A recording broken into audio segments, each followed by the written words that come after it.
Good morning and welcome back to Margin. This morning I want to talk to you about lifestyle creep, something that oftentimes people don't relate back to why we're in the situation we are in America. So let's jump right into it.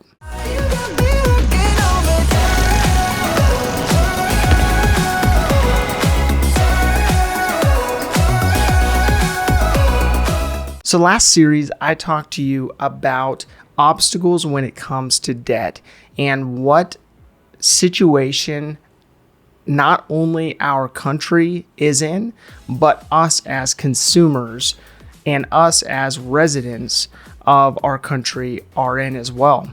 And as I mentioned in that series, we are a product of our environment.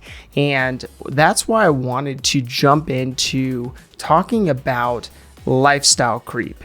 And I bring up lifestyle creep because we are in a serious predicament in regards to our debt. And I believe a lot of that is brought on from overconsumption and overconsumption of goods and services by utilizing debt, by utilizing credit. So as Americans, it is so easy for us to get locked in on what's next. What are we working towards? Whether it's our career or whether it's expanding our families, we can so easily see that promotion from work or that bonus or that pay raise as an opportunity to increase or inflate our lifestyles.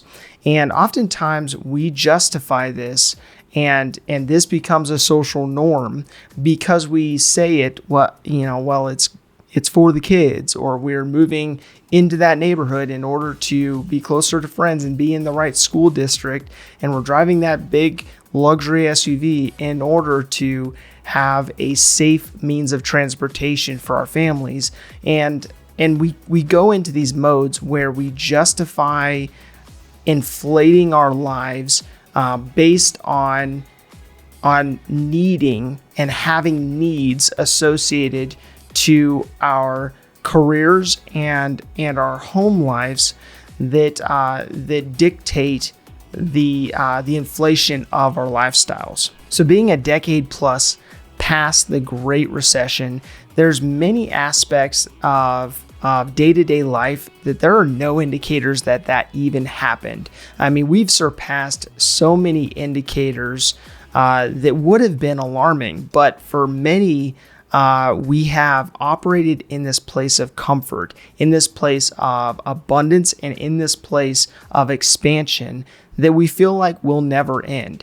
But everything is cyclical, and it is so easy for us to get comfortable and to balloon our lifestyles to fit within or exceed our incomes. So lifestyle creep is essentially influenced by not only our incomes growing over time, but also our influences who convince us that from a family, friend, or even social standpoint, that we need whatever that is, whatever X is, in order to have a more fulfilling life, in order to live a more fulfilling life. And with that, you have to be really careful about the external pressures, because oftentimes those are the very things that lead us to living beyond our means. And oftentimes these things that we think are needs are actually non-essential, and oftentimes, unfortunately, they're even frivolous. And so I think what's important to look at from a standpoint of lifestyle creep is that lifestyle creep that's going on in my life, can I actually even afford it, or is it enacted, or is it actually being pressured by external forces that I need to be mindful of, so that I don't get stuck in a trap per se of expanding my lifestyle every time my income increases. So we all struggle with wanting to improve our quality of life, and there's nothing wrong with that as long as you can afford it. But even as my mind works in the sense of delaying gratification, I even expanded my lifestyle by purchasing a home that was about twice the size of my prior residence. And that home, it needed some work from my eyes, and so from my standpoint, so I spent about $40,000 to invest in making that house a home. And so from the standpoint of landscaping or flooring or updating fixtures or appliances, all of that in my mind needed to be upgraded.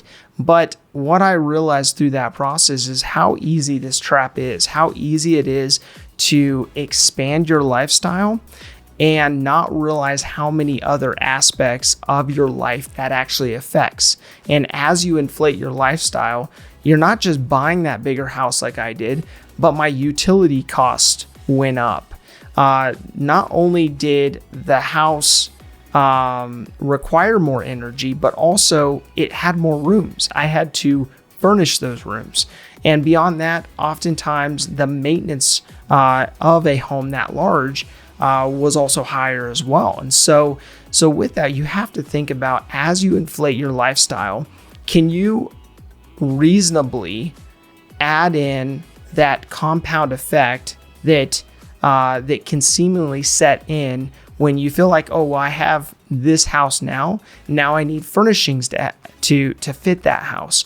Oh, now I need to look the part for that house. Maybe I need to upgrade my vehicle. Maybe I need to, to eat out and enjoy life in that new community. And so many times what can happen in that case is we can inflate lifestyle that is comfortable, but we can inflate that lifestyle to something that's unsustainable if we're not careful. So why am I bringing up the topic of lifestyle creep in the midst of credit, in the midst of focusing in on unsecured loans?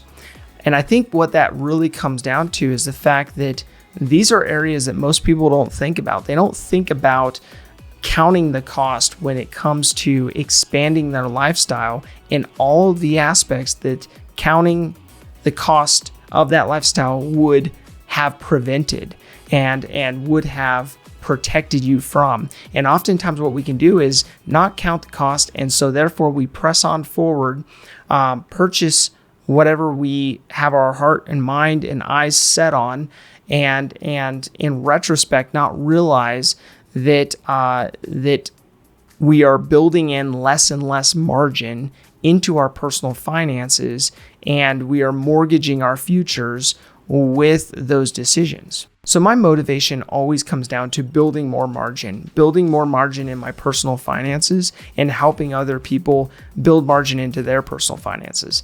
So this is not at all to critique people's lifestyles when they have earned a living and they have been able to increase and improve their lifestyles. That's not it at all. This is more of a reality check for those who may be living that lifestyle before they can afford to, and maybe living beyond their means or at their means, not allowing them to save for retirement, not allowing them to actually save for a rainy day, and not allowing them to prevent going into debt in order to live that lifestyle. So although I love to live a simple life that is very focused in on the things that really matter to me and building margin for those things specifically, these traps of lifestyle creep are difficult for me too. And I've gone through cycles of expanding my lifestyle and then contracting it because of the stress that comes along with maintaining everything that I added in. And so my encouragement today is to look at your life from a standpoint of what aspects you've allowed lifestyle creep to expand and grow that were not intentional. And oftentimes these aspects that are unintentional, that are not intentional, get away from us and have a compound effect. And what I would encourage you to do is evaluate those things. Make sure the things that are in your life are actually bringing the value that make them worth you putting your time, talent, and resources into. If this information is helpful to you, please do like, subscribe, and hit the notification bell so you're reminded to come back on a daily basis so that you can improve upon your personal finances. Thank you for your time. Enjoy your day, and we'll see you back here tomorrow.